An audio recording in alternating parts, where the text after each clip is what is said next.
ఢిల్లీలో జరిగేది పేరుకే జల వివాదాలు మీటింగ్ అని మాజీ మంత్రి హరీష్ రావు విమర్శించారు. తెలంగాణ భవన్లో మీడియాతో మాట్లాడుతూ పోలవరం నీళ్లను నల్లమల సాగర్కు తరలించడమే ప్రధాన ఉద్దేశం.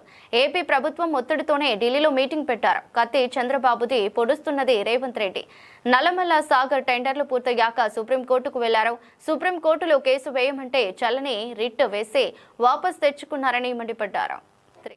కాళోజీ గారు ముందే చెప్పినట్లు ప్రాంతం వాడే తెలంగాణకు చేస్తున్నటువంటి ద్రోహం ఈరోజు నేను బయట పెడతా ఉన్నా.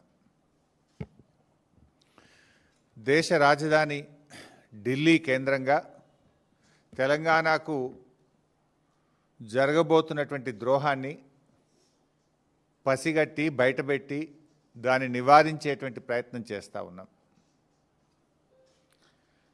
ఒకవేళ ఆ తప్పు జరిగితే తెలంగాణ నీటి చరిత్రలో ఈరోజు ఒక బ్లాక్ డేగా నిలిచిపోతుంది. గోదావరి జలాల అక్రమ తరలింపు విషయంలో బీఆర్ఎస్ పార్టీ మొదటి నుంచి కూడా ఈ రాష్ట్ర ప్రభుత్వాన్ని అప్రమత్తం చేస్తూనే వస్తుంది. మీకు కూడా తెలుసు, నేను గతంలో కూడా డాక్యుమెంట్స్ కూడా బయట పెట్టాను. ఎందుకు అంటే మేము మాట్లాడు బ్యాక్ డేట్లో ఉత్తరాలు పంపుడు, ఇవన్నీ మీకు గతంలో కూడా పంపిన. నేను ఇదే భవన్లో ప్రెస్ మీట్ పెట్టంగానే ఒక 3 అవర్స్లో నిన్నటి డేట్తో ఉత్తరం రాస్తాడు ఉత్తమ్ కుమార్ రెడ్డి. మాకేమో స్టేట్ ఇంట్రెస్ట్ కనుక వాళ్ళకు పట్టింపు లేదు.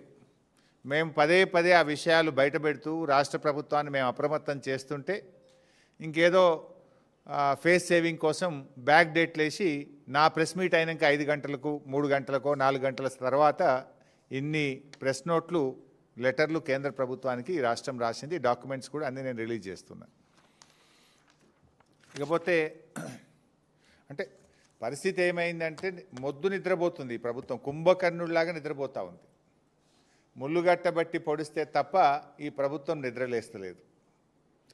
అది గోదావరి బనకచెర్ల ప్రాజెక్ట్ అయినా, గోదావరి నల్లమల్ల సాగర్ ప్రాజెక్ట్ అయినా జరిగేది మాత్రం గోదావరి జలాల దోపిడీ, జరిగేది మాత్రం తెలంగాణకు నష్టం.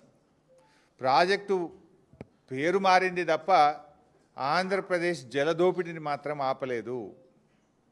ఈ జలద్రోహం విషయంలో కత్తి బాబు గారిది పొడిచేది రేవంత్ రెడ్డి.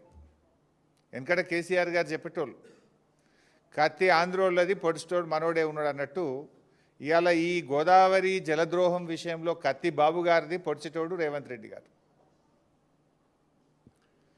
ఇప్పుడు సమైక్య రాష్ట్రంలో ఆనాడు కృష్ణా నదీ జలాల్లో తెలంగాణకు తీరని ద్రోహం చేసింది కాంగ్రెస్. ఈరోజు గోదావరి జలాల్లో కూడా తీరని ద్రోహం చేస్తున్నది నేటి కాంగ్రెస్. ఇది మరో చారిత్రక ద్రోహం.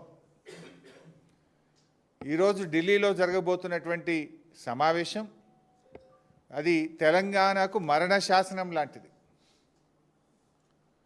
పోలవరం నల్లమల్ల సాగర్ విషయంలో మొదటి నుంచి కూడా రేవంత్ రెడ్డి గారి ప్రభుత్వం ఒక ప్లాన్డ్గా